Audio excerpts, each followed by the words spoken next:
So the first one is, do you remember your earliest memory on a bike? I do. And it's not a good one. It's a funny one.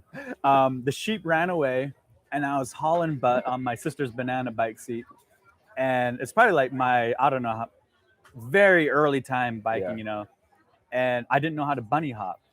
So I was going down this hill with a slight, descent, and I see this snake crawling across. And I'm like, move out of the way! And I'm like, obviously a snake that has no clue what I'm saying. I hit the brakes and I slid for like ever. Yeah. And I may or may not have taken off its head. You gave it warning. You gave it fair warning. So it's like, man, and like, so after, the funny thing is after that, I practiced bunny hopping. Yes, sure. Right? Yeah. Yeah. So, but yeah, that was my earliest memory on my sister's banana seat bike. Oh, that's so good. After that, we started calling it the bike, the killer. Yeah, the banana seat with the streamers was the killer. Yeah, the fringes. Yeah. So cool.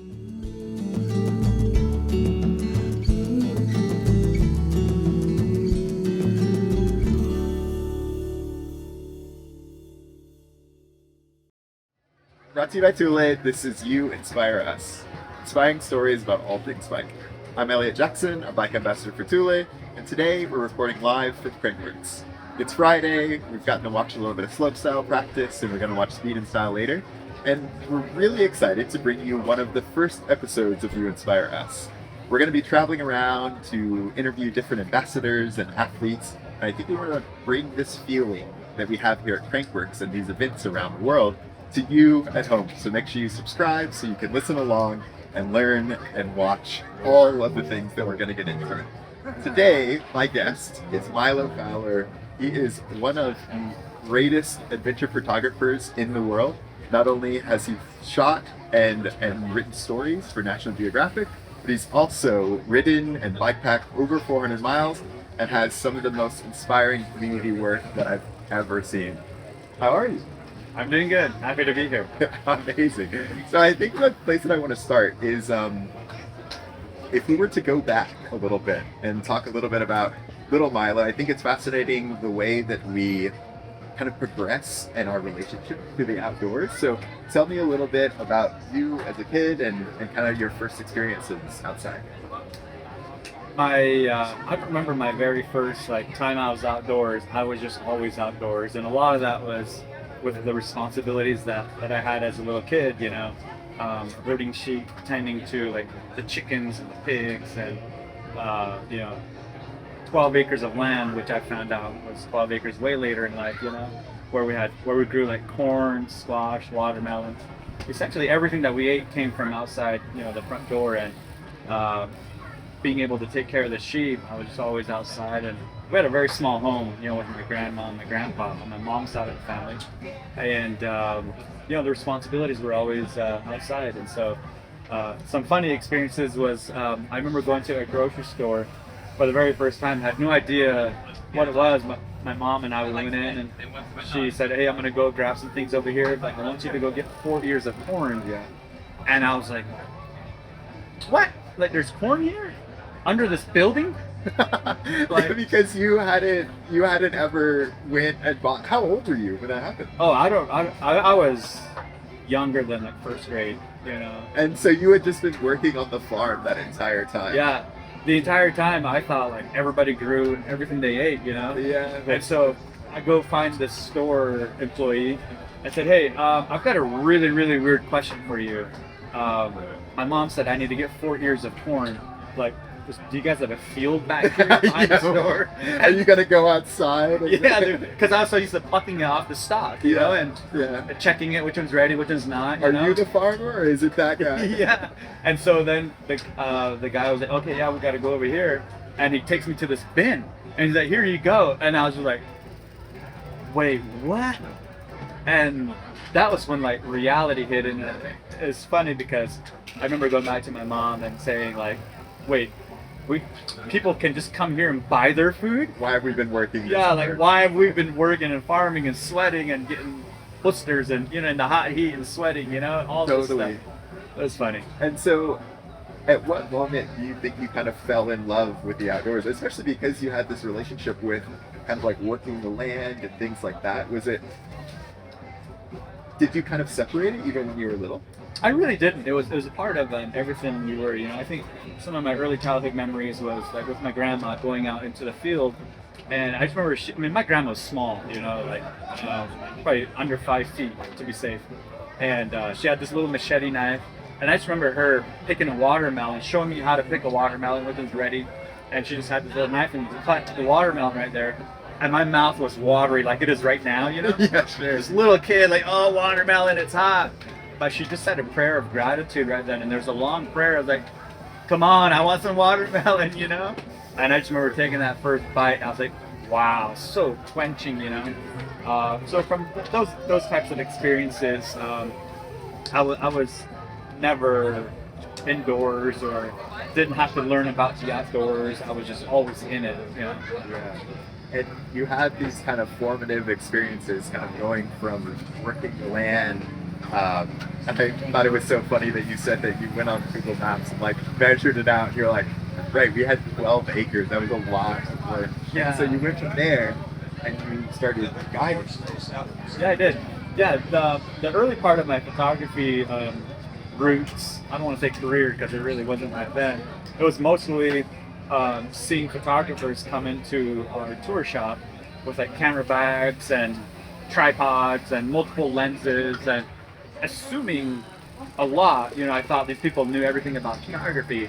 And so my role there was just really like, hey, this place is really nice. We're going to be here for like 20 seconds or a minute or 15 seconds. And then after that's done, we're going to go move to this next spot in the slot canyon. It's really bounce around, And at the end of that, I would always ask, hey, how was that? And their physical experience was amazing because it's just phenomenal. These slot canyons, from a photography standpoint, people are always disappointed, complaining. It's super difficult to shoot there. Yeah, really low light, so your exposures are 30 seconds, a minute or two, and sometimes, people bump the tripods and then it's blurry. So this is back when like the biggest digital camera was like 2 megapixels, 3 megapixels, However, it became a task then at that point of like, okay, how can I help people create beautiful images of a piece of Navajo land that's so important to me, because I didn't want bad photos out there representing a land that's so dear to us, Does it kind of is cycling big in the Navajo culture? Like how is that kind of fit in? It's an interesting thing. I mean, growing up, we had multiple like tube patches because the nearest tire might be an hour away or 2 hours away. Yeah. So the worst was always when you put a new tube in and you're out riding and boom, within 5 minutes, you got thorns in there. Totally. Now you got multiple flats to fix, Pinch a tube on the way in.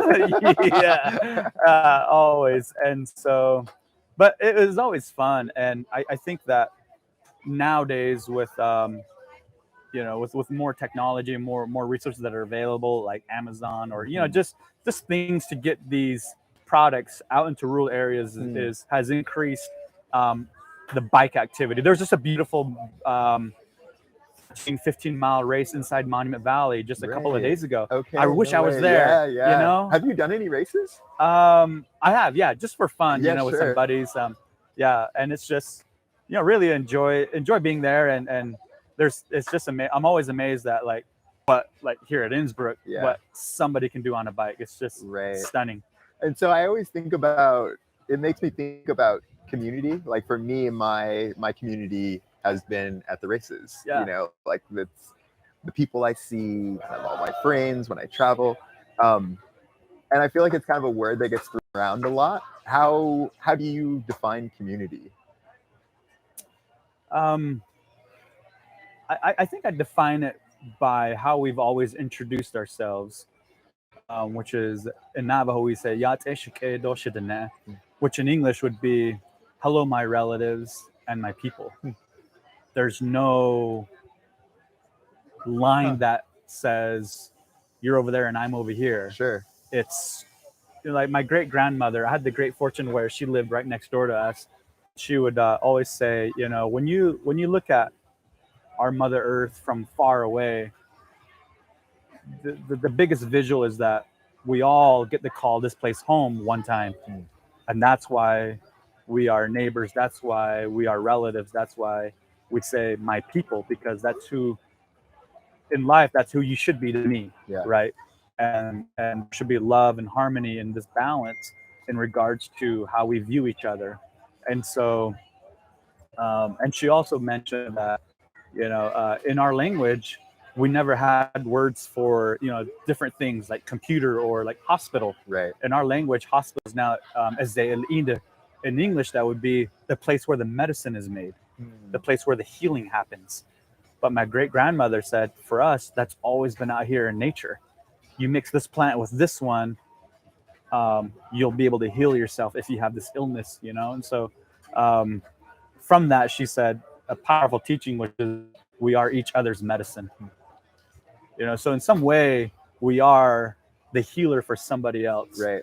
Whether that's through photography, through a bike, or you're a chiropractor or whatever it may be. And so to me, that's community, is knowing that we all are on this Mother Earth that we call home. And so I guess it feels appropriate to, in the same way that you use it interchangeably, like you said, there's no separation.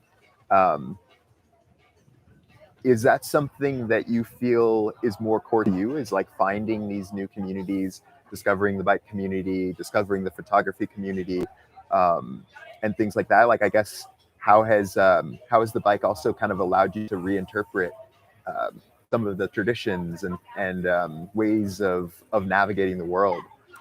I think the bike has helped me navigate, the modern world and retaining the culture and the stories that we have of, waking up in the morning and, you face the east early in the morning, you wake up before the sun and you move, you yell into the nature and say, I am here. Yeah. Don't be afraid of me. I am a voice for you. I'm a protector. I will take care of you, And so through a bike, it's being able to be in nature, to absorb more of what can be felt there, and for me, running was a huge part of my childhood, for ceremonies, for, like herding sheep. And then I ran high school cross country. Yeah. And so in high school, our school on Wednesdays started like at 9:30. And so I would ride my BMX bike back when Mongoose was awesome. Yeah, sure. Right? I had one. A Mongoose villain with the mag wheels. I only bought that bike, or I begged my mom and dad to buy that bike because one kid named CJ Harris had that same bike. Yeah. I said, man, if I get that bike, I'm going to be as good. I'm going to be cool totally. like CJ. Far from it. But, I got that BMX bike and I used to ride that 22 miles from our house to school. And that helped me train and, get a little extra in, as opposed to training after high school, after school, And so, so I think really a bike is going back to the childhood that I have, and just being able to move more and to be healthier, to make better decisions. And I think I'm probably the healthiest I've been. Yeah. And being able to go on this 400 or 500 mile bike trip, was just awesome. Yeah. To realize like, wow, I made a lot of decent to some good decisions in there, sure. To be able to do something like this. And I hope that others can also maybe change a little bit of their lifestyle, so that for me, my goal is to live as long as possible, to be around our kids as long as possible, and really make this one time count. Yeah. And so I want to kind of talk a little bit about your community work. And one of the things I think is really interesting is that you've been able to combine these passions, this photography, biking, your community, your culture. How do you think, at what moment, I guess, did you realize you could do that? Because I think that a lot of people, I think myself included, you think of doing good work and it has to be a certain way, right? Like you have to donate to something, you have to help someone in a certain way. At what point did you say, oh, I can use photography to do good? Yeah, I knew that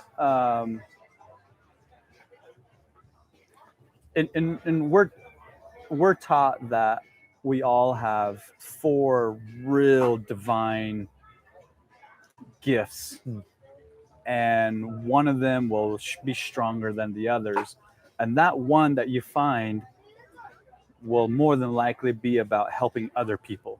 So this is a teaching that I grew up with from a little kid, right? And so when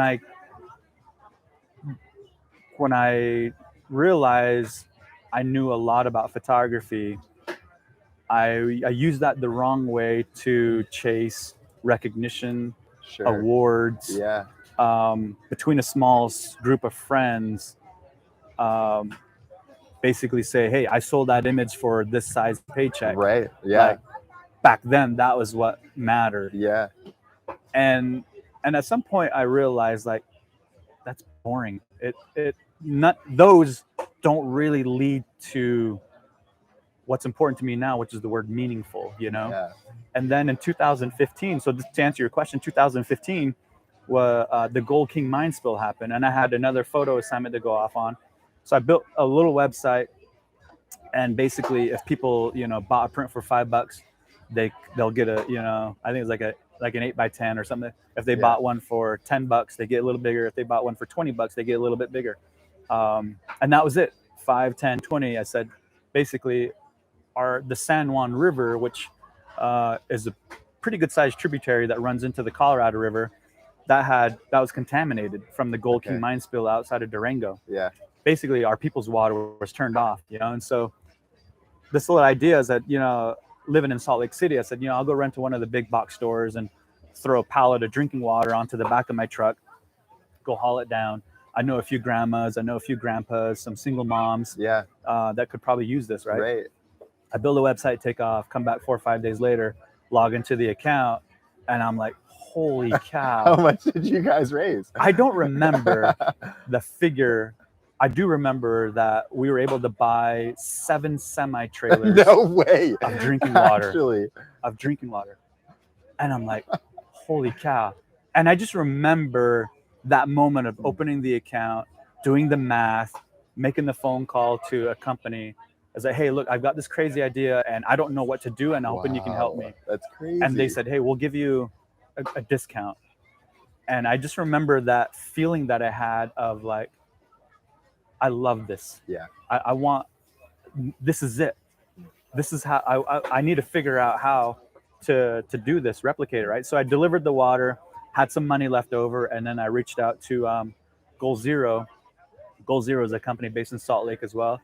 And I said, hey, you know, I've used your products, and I've used it in Alaska, all over the, you know, my photo assignments. It recharges my gear, and but there's 2 moms, single moms that I know, one in Monument Valley, one in Chinle, and I want to buy a solar kit on my next trip down there when I photograph. Okay. In the afternoon, I want to install a solar kit, and since then, I think we've powered over like 500 homes. That is so wild. Yeah. So you do a lot of work with Heart of America. Heart of America, yeah. And that is one of your goals, I think, is it's to power as many homes as you can. Why? How did you realize that was the thing that needed to be done?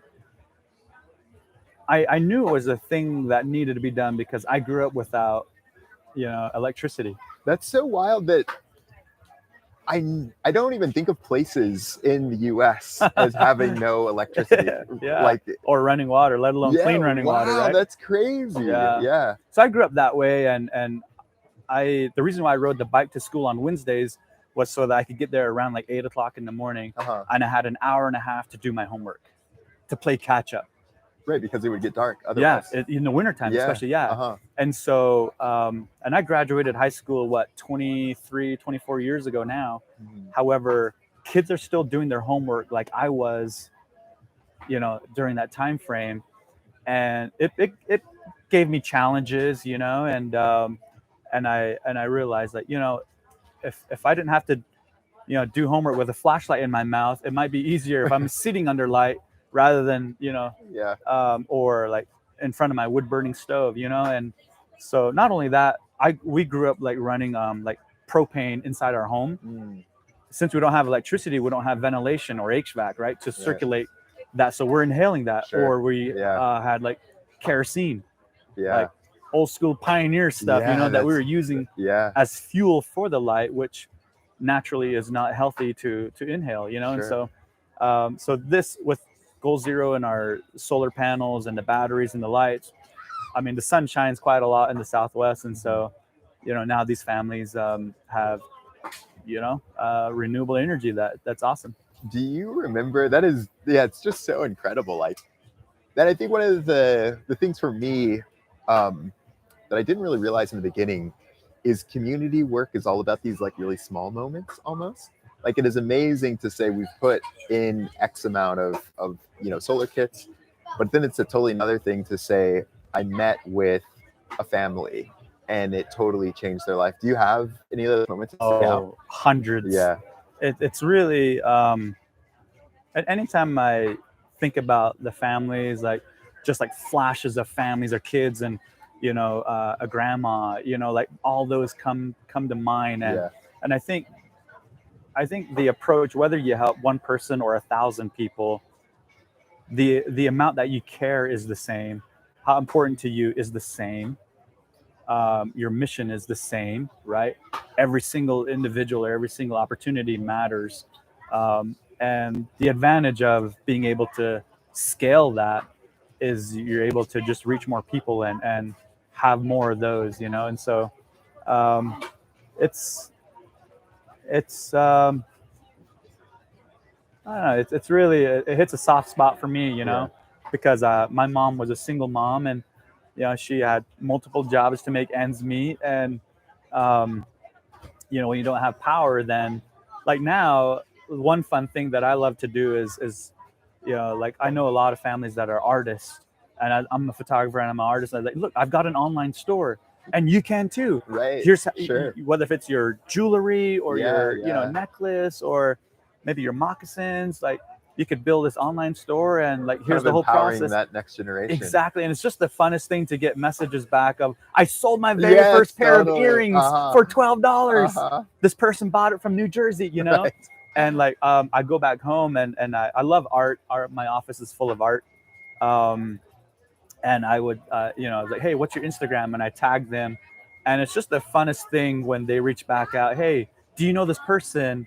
They follow you, and they bought this painting of mine, Right. and now I'm shipping it to them. And it's just like so cool to see modern technology and, you know, our roots kind of mingle to sustain a livelihood. Yeah. Milo, it's so cool to hear you talk about all of these things, especially for me, like kind of having these things that I've been passionate about, the bike, the community. Yeah, it's super special. So I have a couple of bonus questions for you. So when you first started riding bikes, what did you at first think was impossible that today you think is easy? I think biking 100 miles. Yeah. It's amazing how far 100 miles really is when you're you know, slowing, when you're getting there outside of a vehicle, whether it's like on a horse. You know, we've had some Navajo ceremonies where you ride a horse for like 40, 50, 60 miles, and that you feel that in your legs. You know, it's like, wow, that was a long ride. But in a bike, it seems to be longer. And by the time you accomplish that, it's like, wow, we covered a lot of ground. Totally. You know, and so I never thought I would be able to do that. And my last bonus question is, what is one thing that you want to do for yourself this year? Wow.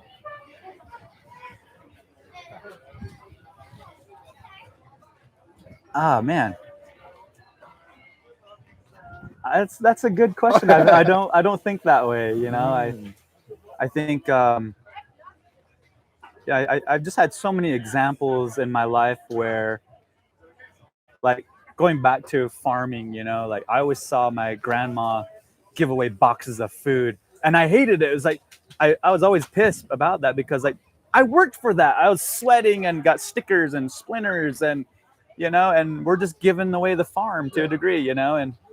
But as an adult now, I look back, it's like, wow, like my grandma, my mom, my dad, and my grandma, and it's just really being useful, being there to help others. I think I want to find a way to help more people, and I think one thing that I'm really excited about is doing more for the small bike community that we have back home. Yeah. So that other kids can be healthy, be active, be outside. Yeah. And I don't think devices are bad. I think, you know, in some ways, smartphones and tablets, they have their place. Yeah. However, I think, you know, just who we are as humans, we've had way more years in nature than behind screens, you know? Yeah. And that a lot can happen. And I sometimes say that a bike is really a modern marvel for the soul. And I want to help. You know, I'm sure there's some kid out there that has a dream one day to be on the Tour de France or, you know, be here at KrankWORX and represent their indigenous community, you know, and if I can help them, I'd be absolutely happy to do any and everything I can to support them. Oh, what an amazing answer. So our traditional closing question is, who inspires you?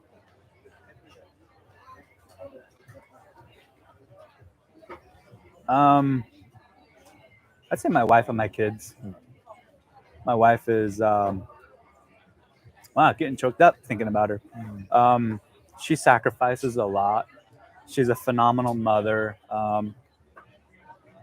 I remember when we first were dating, I said, honey, I won't ask much of you except for one thing. Just believe in me. And if you do that one thing, I know we'll have the things that we will want, and we'll also live a meaningful life. All I ask is that you just believe in me. And she's never, you know, turned that light off.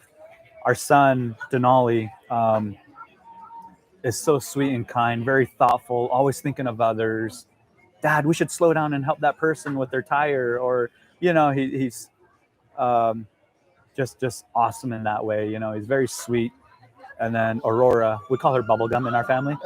Where did that come from? I came home from a Father's Day trip, and my wife at the time said, "Hey, here's a quarter, or I think it was a quarter or a dime or nickel, but put it in, and if a pink bubblegum comes out, we're having a girl.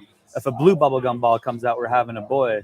And I just remember like frozen. I'm like, wait, I know we've been pregnant for a while, but you know what we're having? She's like, oh yeah, I've known for a while. I was like, oh my heck. Put it in, and bubble gums go everywhere. So then this was from a trip, and so I was like, all right. So she's like, well, let me refix this. I was like, all right, go. I'm gonna go take a shower. I'll be right back down. You know, took a shower, came back, and then a pink bubblegum ball came out. Wow. And so I was just so excited about that, you know, and to be a dad to a young girl, a young woman, you know, was just such a beautiful thing for me. And she is so sweet in her own way as well. She'll like on this big bike ride, she made me a little note, or like she painted me, or she drew like a little scene of her and I on a bike, you know, of like a daddy-daughter date, which we love to do. Yeah. And anytime we do like a father and son trip or a daddy-daughter date, we'll always camp out in our tents, you know, or go somewhere that's really secluded and far from there. And before we go to bed, I'll always ask them, you know, how can I be a better dad? How can I be a better dad? And the kids will answer that question. What do they say?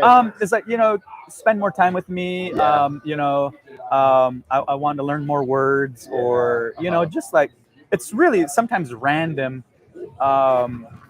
Sometimes it's consistent, regardless of what it is. It's something that's important to them. Yeah. You know what I mean? And I forget how that when I was a kid, what was important to me, you know, it's like, oh, let's go to the store and get some ice cream. Right. Just that bonding time there, you know? I was like, all righty, we'll do that and let's check up with each other over the next little bit and see how we're doing on that, you know? And like with our son, he plays club soccer now, and we're reviewing his first scrimmage, and at the end of it, he said, oh, I should do this more. I should do this. And I said, this is also the same reason why we do these one-on-one times, is so that we can kind of look back at how I've been as a dad and see what I could do better. And the lights turned on for him as far as like why that's important to me. Right. So yeah, those three inspire me. They inspire me a lot. Milo, this has been so cool. I feel like I've learned so much. It's really been awesome to get to know you a little bit better. Man, let's go enjoy some Crankworks. Yeah, Really that, appreciate Eliot. it. Thank Yeah. you. Thank you. You've been listening to You Inspire Us, a podcast brought to you by Thule. Make sure to subscribe to this podcast so that you never miss an episode. Learn more about Thule's ambassadors and get behind-the-scenes content by following us on Instagram at Thule or on Facebook at facebook.com/Thule. This episode was hosted by me and produced by Saga Ringmar. Lena Nilsson assisted on booking guests. Cover art was created by Martin Bergström, and intro and outro music were written by KlubbN. A special thanks to our executive producer, Tina Liselius. Thanks for listening.